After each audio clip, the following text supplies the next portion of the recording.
What's up, Central Florida sports fans? I'm back with three things. So I wanted to, Shedeur Sanders and every other rookie. Seems like this week they all went to minicamp in the NFL. So for some reason, the timeline is flooded with Shedeur stuff. Right? Everybody's jumping on this Shedeur bandwagon, and it's just, I'm like, man, is there anything else going on, like the NBA playoffs? How can I get some of that in my algorithm? Because right now it's flooded with all this Shedeur stuff. So I got three things I want to talk about with the Shedeur Sanders situation. Now, before I start, I want to start off with first thing talking kind of about Dion, because I'm a big Dion fan, so I'm a little biased. All right, so coming in, I'm biased.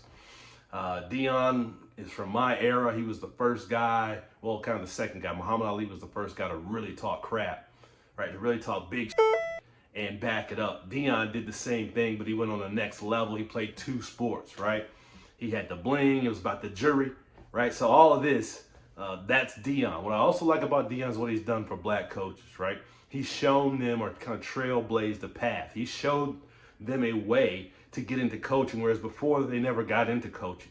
And the question I want to ask is, how come none of these big schools that had these players as players never invited them back to coach? Right? This has happened for players from the majority, but we haven't seen it a lot with black coaches. So I like what Dion's done from that perspective. He's kind of shown a path. Now, is Dion perfect? No. There's some things he's done that I don't agree with, and kind of the way he rolled out of Jackson State based on the things he said coming in. I didn't really particularly like that, but that is what it is, right?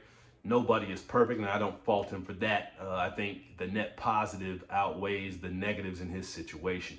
But that's neither here nor there. Just want you to know I'm biased. So let me jump into the Shedeur situation.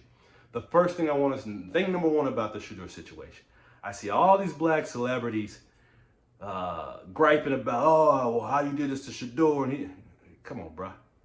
You want me to be upset about a millionaire kid who didn't get drafted when you thought he was going to get drafted, when there's all these other issues affecting the black community and having much more impact on regular, everyday black people, but I'm supposed to be upset because Shedeur Sanders didn't go in the first round like his dad thought he would?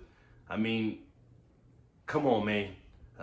To borrow a phrase from Kendrick Lamar, all you black celebrities, they're not like us, because there's a lot of other issues that you should be using your voice and your platform to talk about. This ain't the one. All right, this is not the issue you should be dying on that hill for. All right.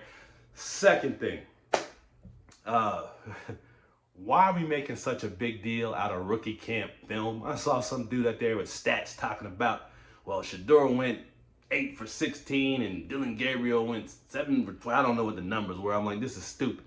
I saw the film he was talking about. Some of the passes were the coaches.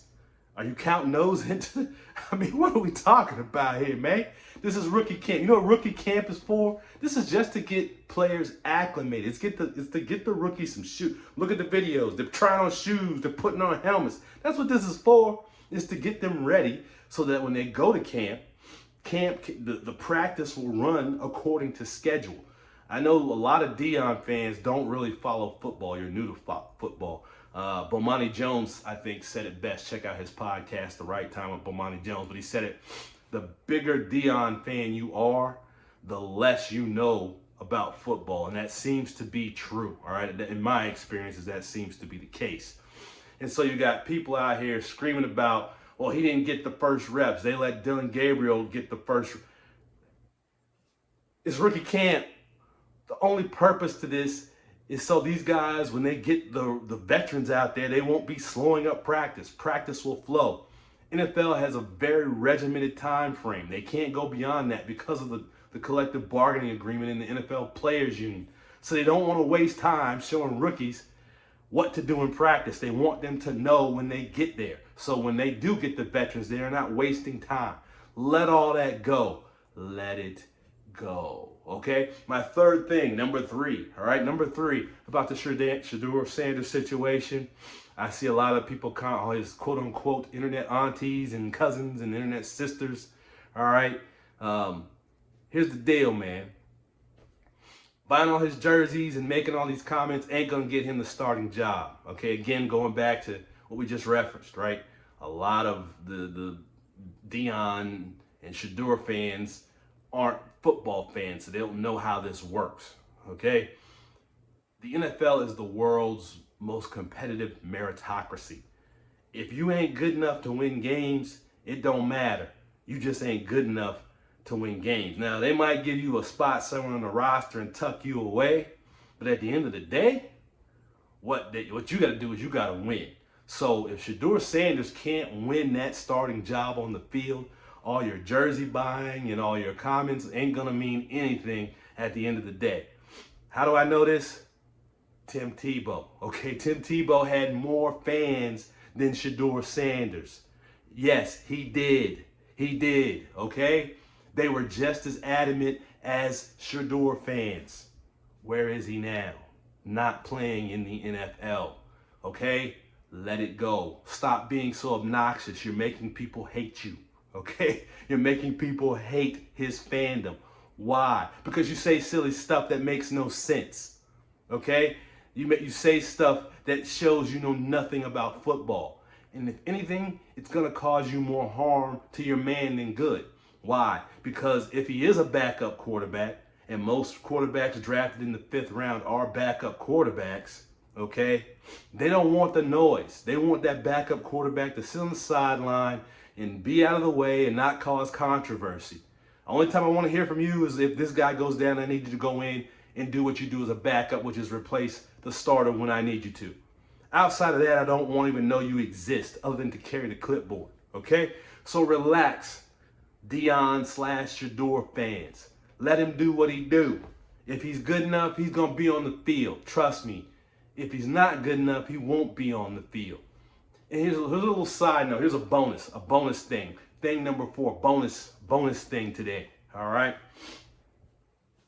Shedeur Sanders has never had to compete for the starting job. So all you mega fans out there, oh, he's always been great.